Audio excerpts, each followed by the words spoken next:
Hi, everyone. This is Betsy Wurzel, your host of Chatting with Betsy on Passionate World Talk Radio, where our mantra is educate, enlighten, and entertain. The views of the guest may not represent those of the host or station. Folks, I always have phenomenal guests. And with me today is a phenomenal, vivacious, dedicated, hardworking woman if I ever saw. My guest today is Monica Levine Brunson. She is senior consultant. She is CEO and founder of Brunson Healthcare Consultants Group. She is co-author of a book called Unapologetically Brave. I love the title of that. And soon to be published, Women Who Pray. Monica Levine Brunson is very active in her community, and there's a lot to say about Monica, but I want you, the audience, to Google Monica Levine Brunson. There'll be information about her in the blog, so read the blog, because Monica is very active in her community. She is a minister. She's on the advisory board at the Health Outreach Center in Maryland. She is involved in different ministries in her area, and Monica's a force. And I want to welcome Monica Levine Brunson to Chatting with Betsy. Welcome, Monica. Hi, Betsy. Thank you for that. Absolutely. Amazing. I look at hearing about myself. I'm like, wow, I am kind of cool, aren't I? Thank you so much. Thank you so much for having me. I am excited, and I love talking about what I do, and I love meeting people who are as passionate as you are. So about what you do. So I'm looking forward to our conversation today. I love the title of the book, and I know you were co-author. It's like 15 women. Yes. Different authors. And what is the book about? We'll start with that. We'll start with that book. Yeah, it's Unapologetically Brave. And so it is, there were 15 women. This book came out of the heart of the visionary author who is Minister Shaunda Howerton. And so there were a group of women. We actually met on a popular app called Clubhouse. And we met in the mornings, and we each had a story, it turns out. We each had something that we had triumphed over. We had something that we had gotten through, and Minister Shaunda realized that, you know what, this could be a book. So there are 15 of us, and each chapter has to do with something that we have triumphed over or has given us strength or hope. And we want to just share the story with the goal of it giving someone else strength and giving someone else hope in their situation, that, you know what, I went through this, you're not alone, you're going to come out on the other side. So that's really I love that. There are 15 different authors, and every story kind of knits into the next. It's an amazing book, and it's one of a series. So the next one is Unapologetically Strong, and we are currently working towards that one. But Unapologetically Brave is, for me, my chapter is about my mother. My chapter is about the journey that I was on as my mom was dealing with colon cancer, and specifically how it affected me emotionally and spiritually, actually. It was definitely a test of my faith going through the 3 years of her being ill but not showing it. So she was a very strong woman, And so she did not really succumb, as they say, to her disease until the last 3 months of her life. So my mom passed away in July of 2006. She was diagnosed with stage 4 colon cancer in October of 2003. So she lived. Wow. God grace. Yeah, God allowed her to remain in my life for almost 3 years post-diagnosis. That's a blessing. Monica, what you just said, you are my girl, okay? Mm-hmm. You are my girl because I said in the show all the time, the people that I really love to interview that have my heart are those who went through a tragedy and became triumphant and turned their life into something. I say that a lot on my show. These are the people that I really love to interview, and I interview a variety of people. But sharing stories, letting people know they are not alone. I say that all the time on Chatting with Betsy. I want people to know they're not alone, to share their story, to help someone else, because we don't know. You know, someone hears the show and they hear you, they hear me, and that might encourage them to, seek help, give them strength, give a resource. You never know. Right. So what you just said, it just is, we're on the same wavelength. Yeah, and thank you. Yeah, and it is. It's a process, when I was going through, and that's what I talk about in the chapter, the title of my chapter is I Am Positioned and Built for This. Wow. Because what I realized was that God knew. I didn't know what was going to happen, but God knows all. He knew what was going to happen. He knew what was going to happen, how it was going to happen, and how long it was going to take for it to happen. I didn't know, but he designed me to be my Instagram, my personal Instagram is at Evon's daughter. He designed me to be Evon's daughter. So he knew that Evon's daughter was going to need to be strong enough to handle this situation. She was going to need to be able to manage all of her emotions and manage the process of her mom leaving this world way before she was ready for it. I'm telling you, I was not ready. My mother was my champion. She was my best friend. She was the one who supported me no matter what. I was always an entrepreneur. No matter what Girl Scout cookie I was selling, no matter what pencil box I was selling, it did not matter when I made jewelry. I was in my 20s and I decided I was going to start a jewelry company and do handmade jewels. My mother was always my number one customer. She bought Mary Kay from me, and my mother didn't even wear makeup.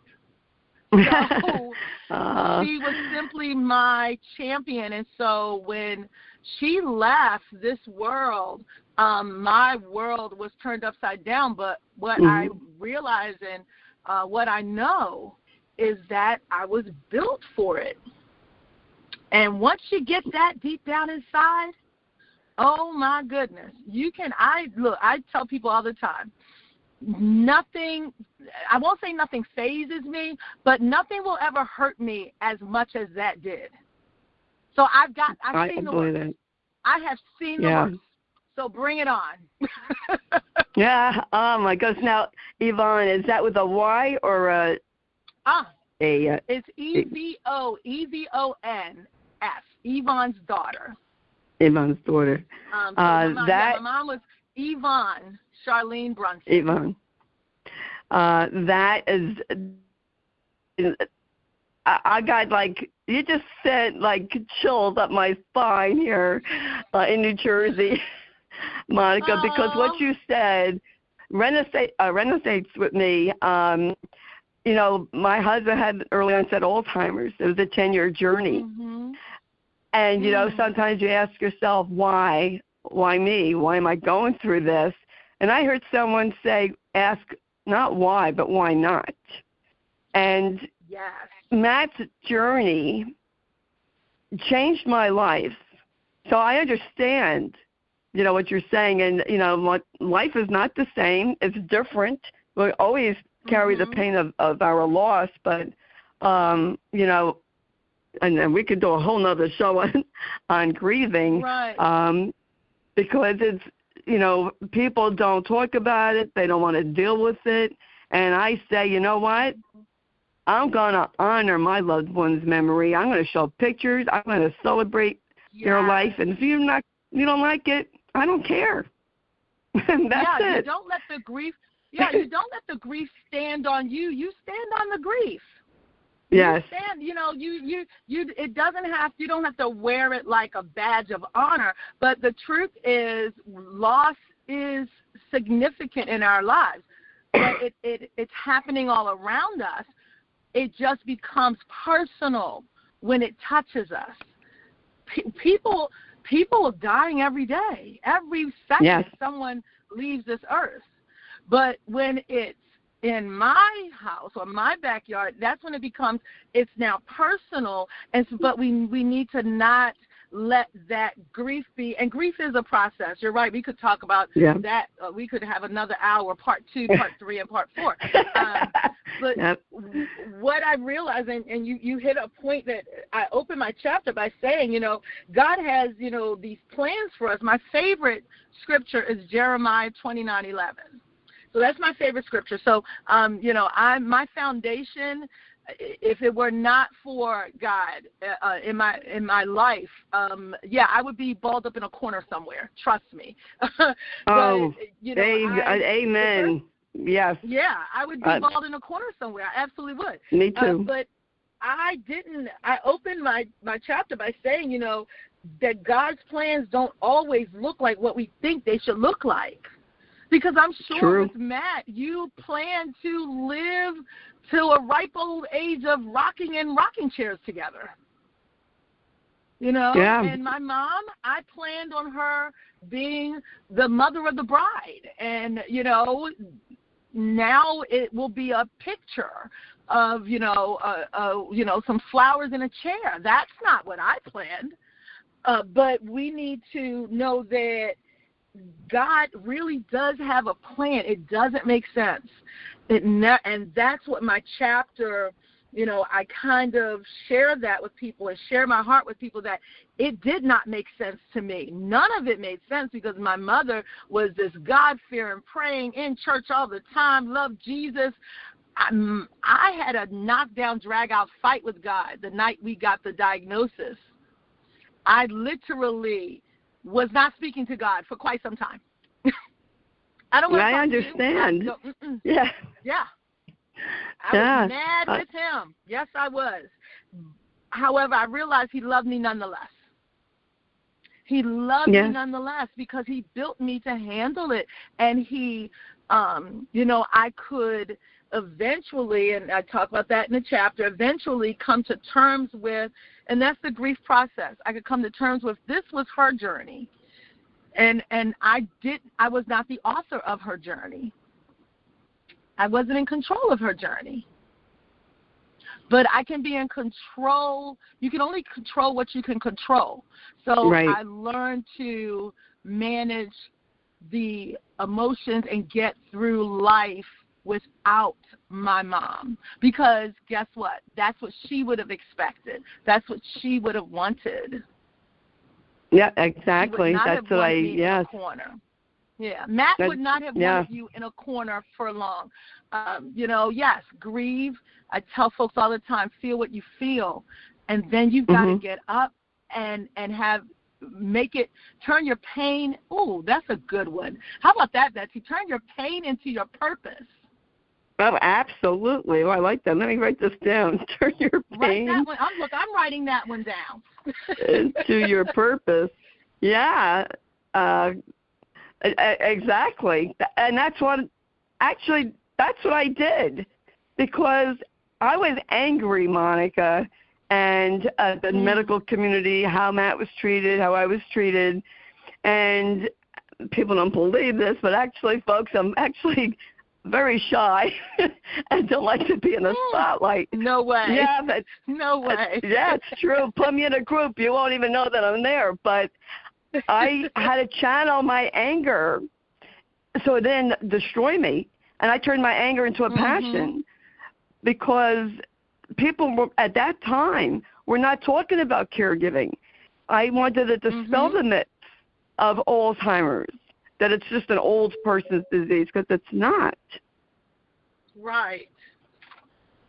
And that's what, happened. And never did I think I would be doing what I'm doing now. Like when I went in my car to do videos, I never thought I would be doing this. And Jeannie White, her station manager of National Real Talk Radio, discovered me. I said, Jeannie discovered me.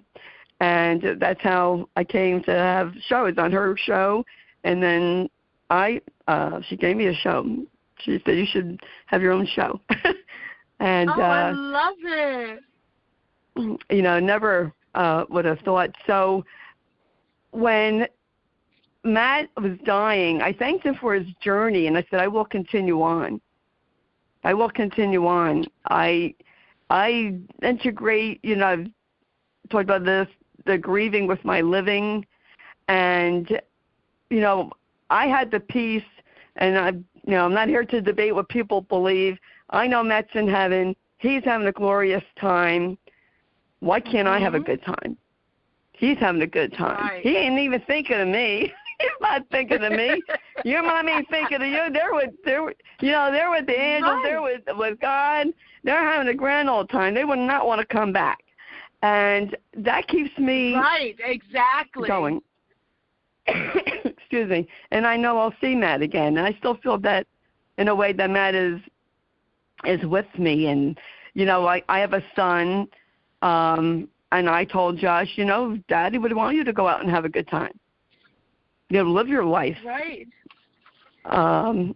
And you have to take care of yourself. Yeah, definitely. Caregivers unfortunately don't do that because they're so. Can you imagine? You're so overwhelmed taking care of someone, then they pass away, and you still don't take care of yourself. No, that's not what they would want. That is not what they would want. That's true. That's very true. I have to ask you, Monica, how did you get? Actually, I missed my notes here, folks. I just want to tell you that, as you could tell, Monica is a motivational speaker.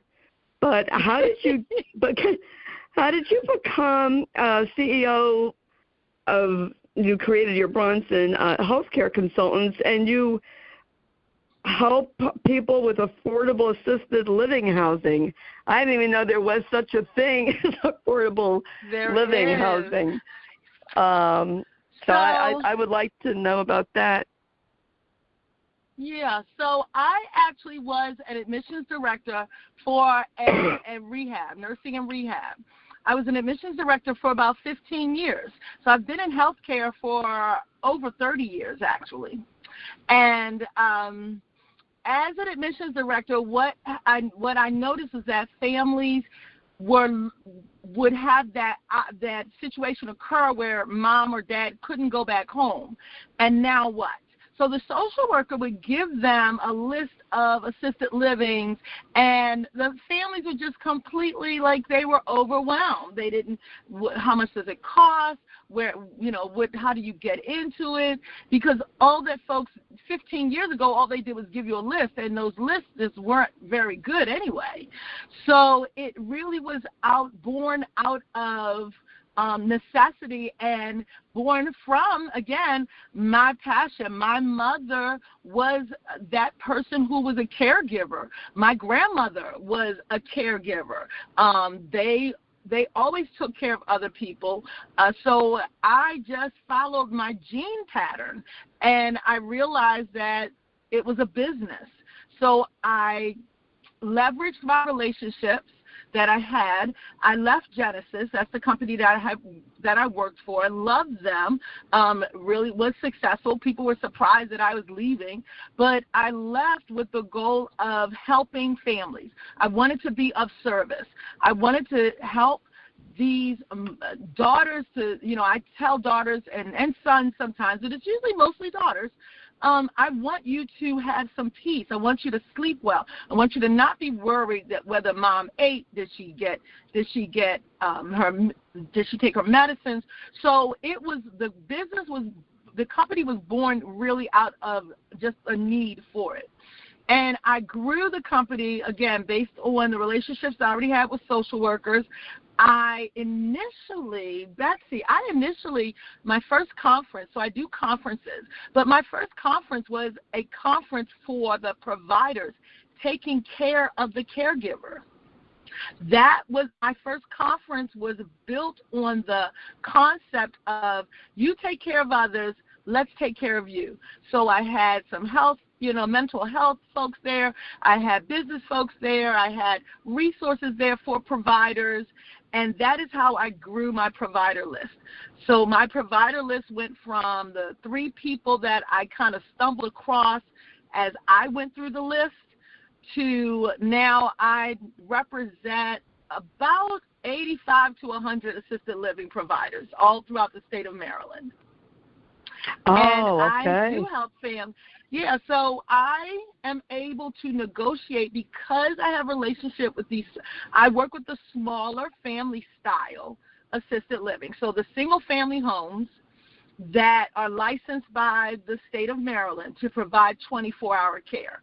So not the larger middle-sized ones or the larger ones with the big apartments. These are the single-family home that's probably right in your neighborhood with the sweet little lady on the porch that you see every day. And I say little lady because it's mostly women in assisted living. We outlive the guys. That's just fact. We just take better care of ourselves, and I'm curious to see if that'll change because men are doing a good job of taking care of themselves these days. So anyway, I'm sorry. My it's okay. kicks in. I saw a squirrel.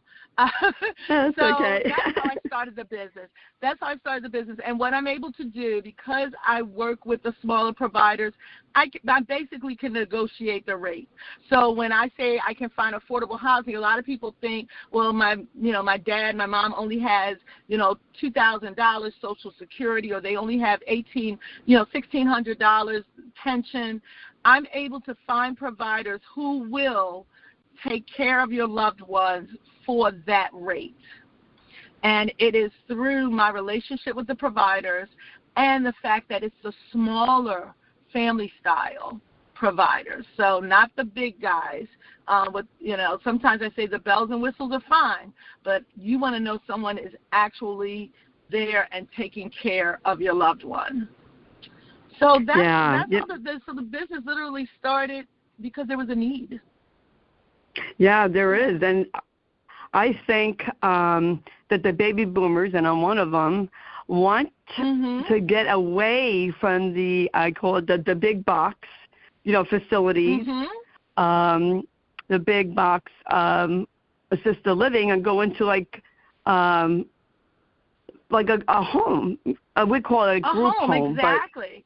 But, yeah, and a home where someone. I mean, that's what I represent, right? I have a provider who has like a little cafe set up. They have a Keurig. That's what we're going to want. I'm a baby boomer, too. I was born in 1964, so I'm the last of the baby boomers. So if I go into an assisted living, it's going to need to look different. I don't want to play bingo. I need an iPad. I don't want to play bingo. Yeah. I need an iPad. I'm going to want my coffee, and I'm going to want my coffee maybe in the middle of the day. And I don't want you to have to make a whole pot, so the Keurig in the corner is cute. So I have providers who are really innovative and creative in their activities. And, of course, COVID kind of unfortunately took away some of the group trips.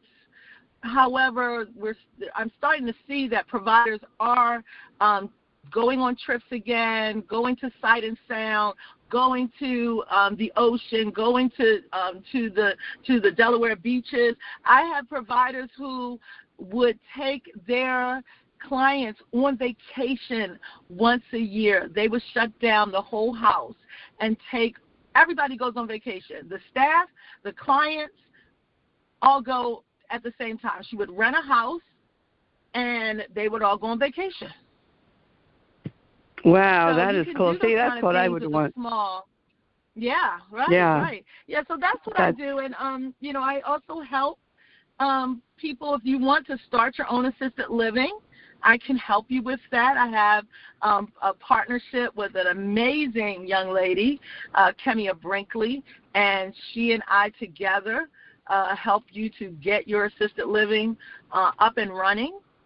And so that has been something that I've just started doing. I've just started stepping into that realm. I would think that that's going to be a huge need, because as the baby boomers age, and there's a lot of us, I was born in 1957, and I read years ago, that was one of the big years. We're not going to want to be in those conventional old types that we were used to, that we've seen. We're going to change the face of aging, how we want to age, and what we want to do. And we want to do activities. Right, we want to do activities. Maybe people like to garden. There's a place that has a little garden. And just to have a more, I want to say, relaxed, casual atmosphere where there's activities going on. I think that's great. I think that for anyone like to invest, I think that would be a tremendous investment to have your own home.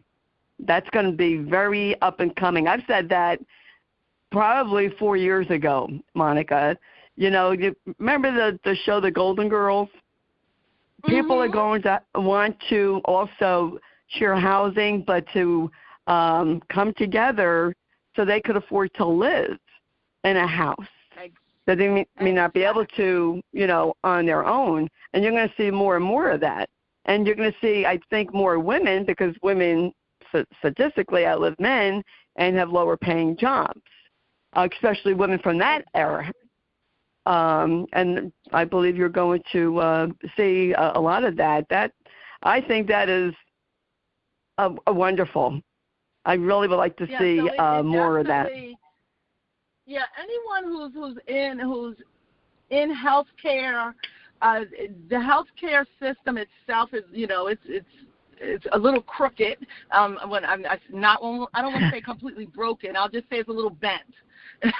I've said it's broken. That's okay. Many times. But the residential side of it, the like you said, the lifestyle side of it, the folks aging gracefully and aging well. We are aging differently than our grandparents did. Yes. And so for that reason, guess what?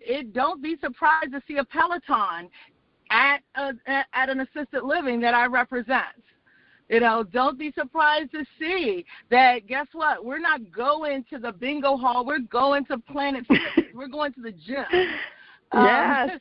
I love it. It's different. It's different. Yes. That's what I try to do. I want to encourage the innovation. You said I'm a motivational speaker. I am, but I want to encourage that. I tell folks all the time. Folks ask me, why don't you open an assisted living? I don't want to. I'm a midwife. I don't need to have the baby, but I will help you push that baby out. That's who I am. I love it. That's wonderful, because I really I see that. I saw that like a few years ago. I talked about that actually on my show a few years ago. You're going to see more of this. I actually interviewed someone who's up in Canada. Forgot her name, just left my mind. House sharing. She does house sharing, finding companions. And like my mom, the age of 90, I think my mom was 90 or 91, she went to an assisted living. And she's downstairs all day, Monica, and they play games, and they think they go out once a week. But, you would like to see more activities than just them playing rummy cue or mahjong. You know, how about some brain stimulating games? Yes. That, you know, that there's different places. I just think that they could do more, and it's not cheap. You know, like where my mother is, it's not cheap at all. Well, see, it's one of the. I'm sorry. Go ahead. My apologies. Oh, it's a private facility. You know, I think it's privately owned. It's probably about $10,000. I'm going to say it's probably between $8,000 and $10,000 a month easily. This is New Jersey, easily. Right. It's probably that much. Yeah. See, the challenge is that no one has put the spotlight on activities. They attempted to put the spotlight on activities in nursing facilities, actually. You know, there was a big push for a person-centered, that was the term at the time. About 10 years ago, there was a big push on person-centered care and individualized care planning and individualized activities. The challenge is that people didn't put their money where their mouth was. It looks beautiful on paper to say that we're going to have person-centered activities. However, unless you invest in having those activities, invest in having, you know, someone come in and instead of painting by numbers, we're actually doing, you know, painting, you know, freehand and someone teaching an art class, completely different concept, but there's a cost to have someone come in and teach an art class, have someone come in and not just play the piano, but how about we have someone come in and teach piano? That's what our generation, that's what we're going to want. The baby boomers are going to want more.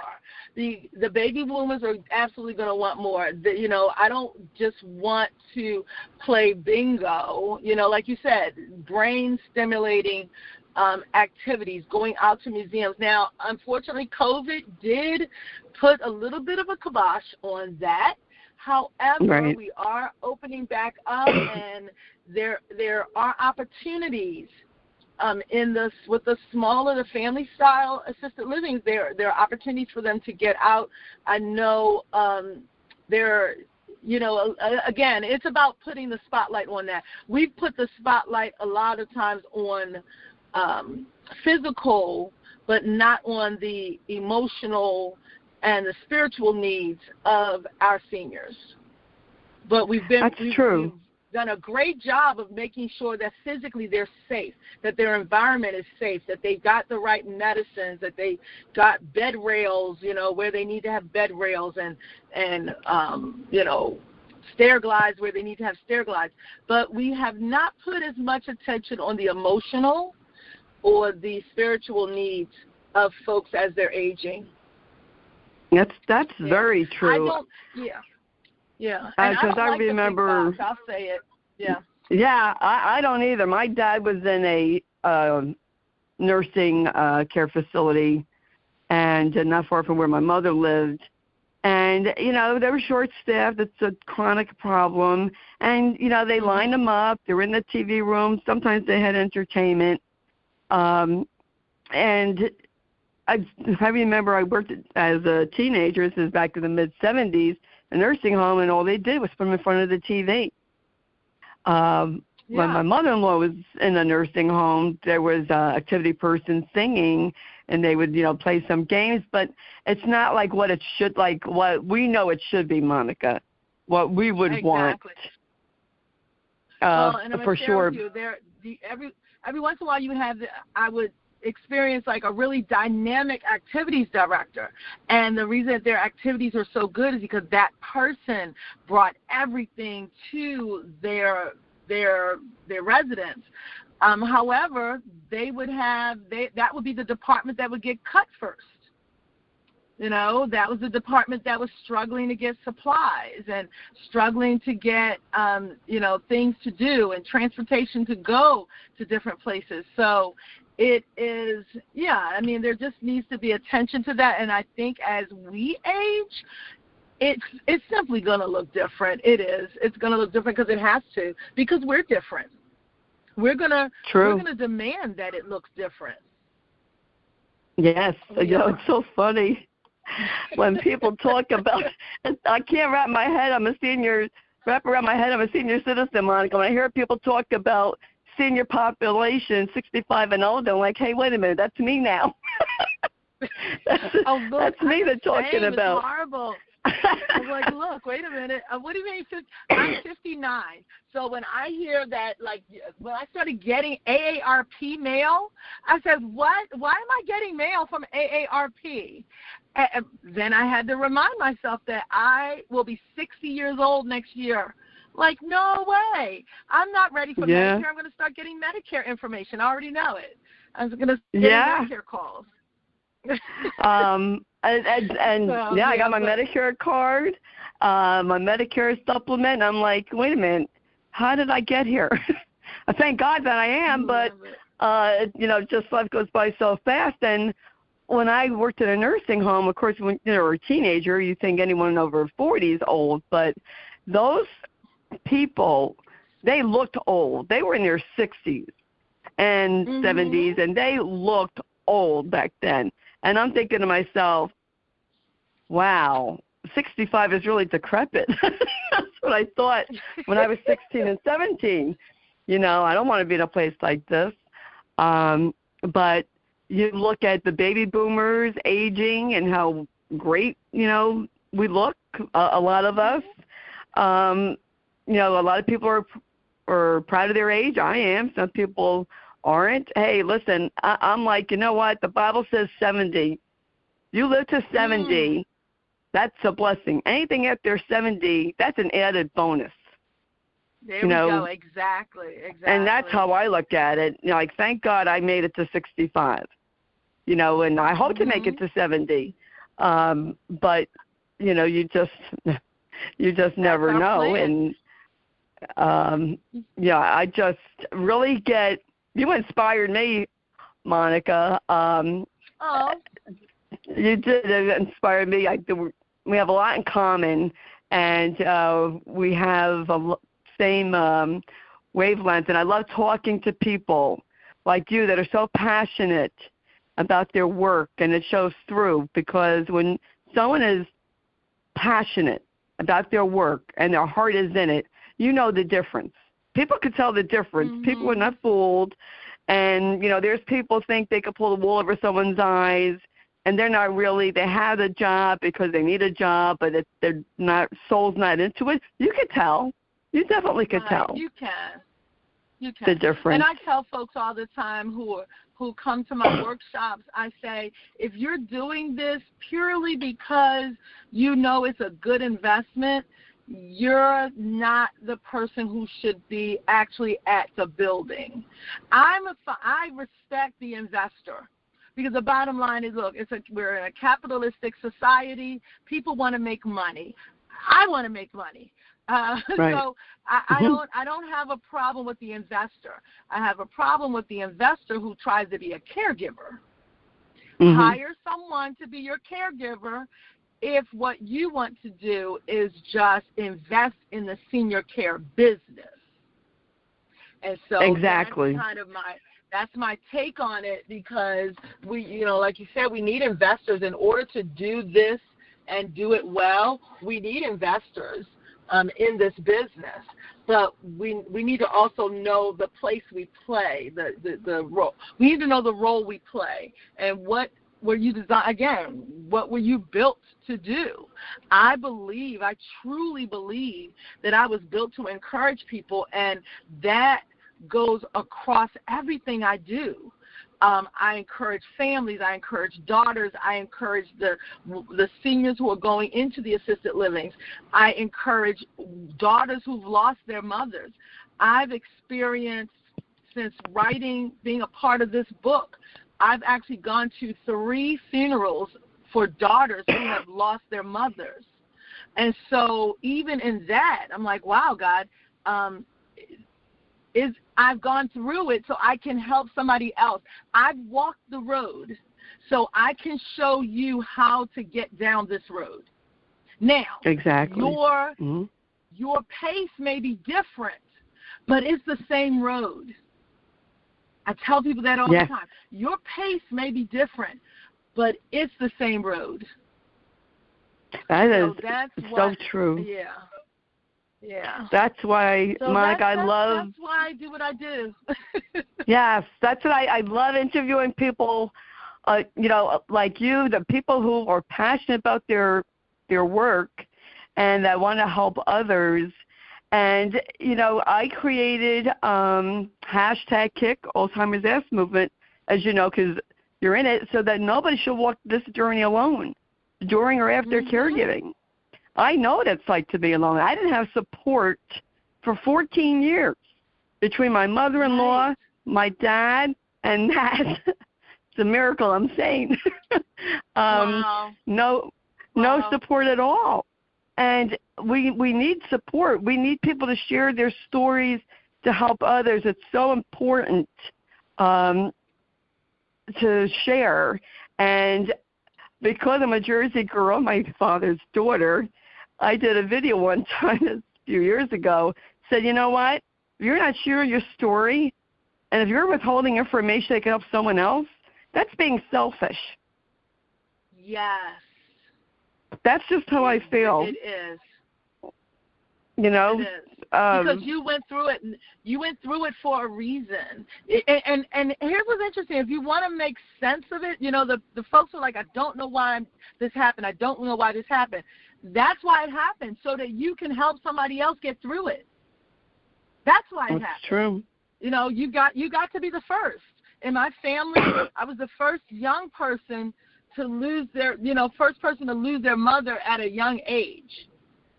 And then actually that's not really true. My nephew lost his mother first, and then my mom passed. So I was the first daughter to lose a mother at a young age. So it was very interesting. So when people say, why me, I love what you said. Why not? Why not you? Yeah, we don't see the bigger picture. We don't see, of course we can't, see the future, but I knew that, I don't know, I had an intuition that Matt was going to get Alzheimer's young. I just had that feeling, and Matt would always say to me, I'm not going to live to retirement because the men in his family die young. He made it to 66. He broke the record Wow. with with the family history. The women lived long, but not the men. And I just, why I went through, why you went through, other people, is to help others. It's to shape us. I'm sure you are a different person from going through caregiving with your mom. I'm a different person. I'm a better person. And you know what, Monica? We have to have the mindset, and this is what I say, either you're going to be better for it or you're going to be bitter. It's a mindset.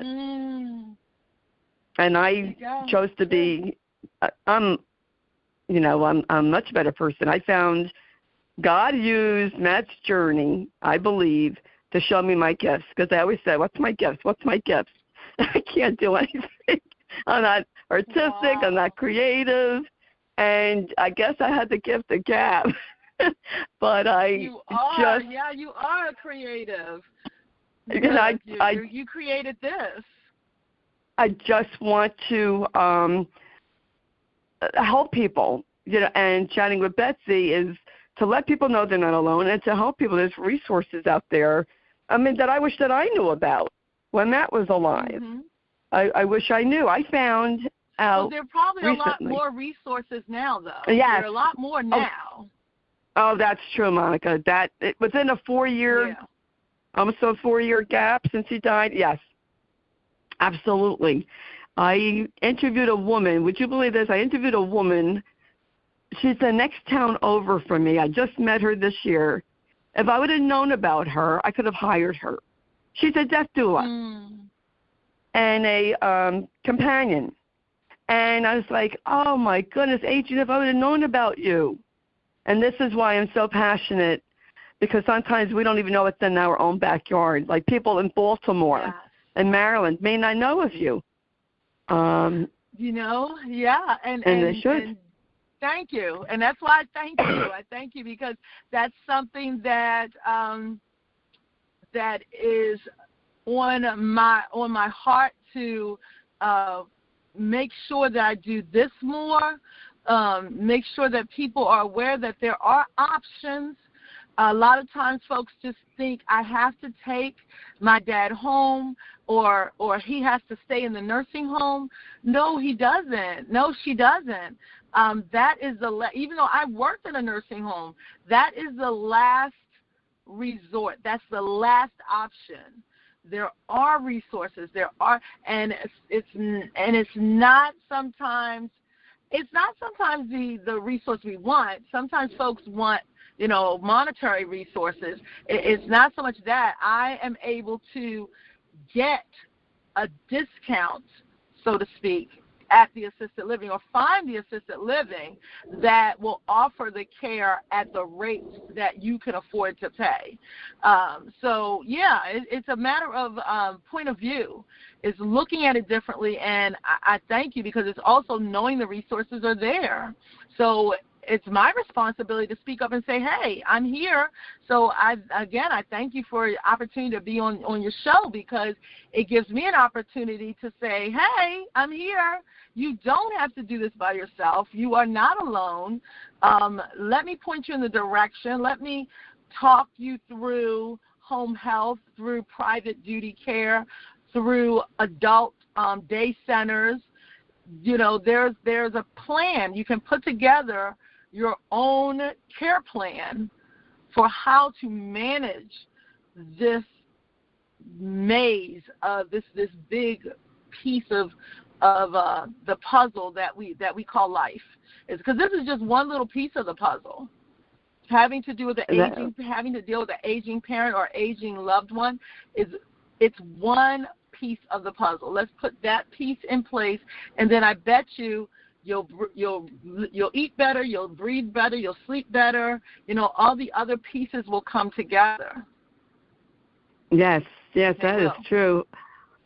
Monica, I want to thank you for coming on my show and doing what you do to help others. Truly, you are the woman.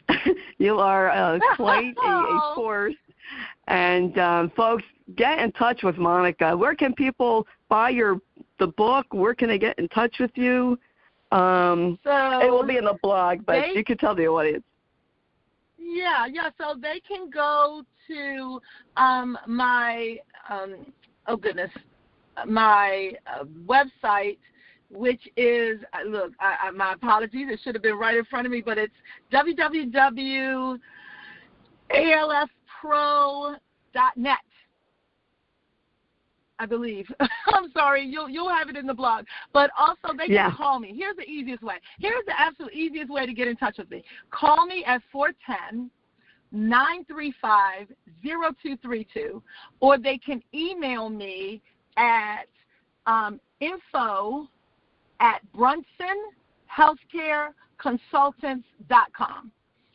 Easiest way to get me. Okay. Call me. Okay. Leave a message. I promise you I'll call you back.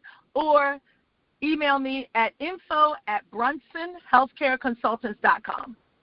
And I promise you I will then send you the link to get the book. The book is actually $25 for someone who is interested in the book and a planner and in reference to trying to plan and get their life straight. I actually do have a book and a planner. Position with a Purpose has a planner that's a $55 deal where you can get the book and the planner.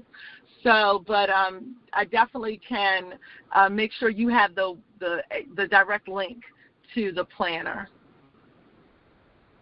That's awesome. I want to thank you again. Folks, you heard Monica Levine Brunson. Check her out. The information will be in the blog. Please read the blog because it does have information in there. And Jeannie White, who is station manager, writes the blog, produces the show. Thank you, Jeannie. And I wanted to thank Lillian Caldwell, who's CEO of Passionate World Talk Radio, that makes this all possible. And thank you for listening, you, the audience, for listening, sharing. Please share this show to help other people. I can't do it without your help. And I really would appreciate if you would subscribe. If you haven't already, it's for free. Chatting with Betsy is on Spotify, Spreaker, iHeart, and YouTube, to name a few. And I just want to help as many people as possible. And, folks, I need your help. Tell people about the show. Somebody needs to hear Monica. Somebody down in Baltimore needs help. There are people who need help around the world just to deal with spiritual and emotional issues. And I'm here for you, folks. I have guests on that are from all walks of life that can help you. Their stories are just inspiring, and their business or their book is really something to get a hold of. And that's why I'm here. Chatting with Betsy is my way of giving back to society and helping people, because that's what I'm built to do. I think, Monica. I am. It is. It's got to be. And I just, I get emotional when I talk about it because it is for me, and I just, really do. That's my heart. I want to help as many people as I can. And folks, if you want to follow me, I'm on Facebook, Betsy E. Wurzel, Wurzel. If you are a caregiver, if you're not a caregiver, you want a support group, #KICK, Alzheimer's Ass Movement, excuse me, is my group. And everyone's welcome to join. And that's it for today, folks. Thank you for joining me. As always, as I always say at the end of my show, in a world where you could be anything, please be kind, shine your light bright, because we need it now more than ever. And it would be a much brighter, kinder world if we all did that. This is your host, Betsy Wurzel, Chatting with Betsy on Passionate World Talk Radio. Chat with you again soon. Bye-bye now.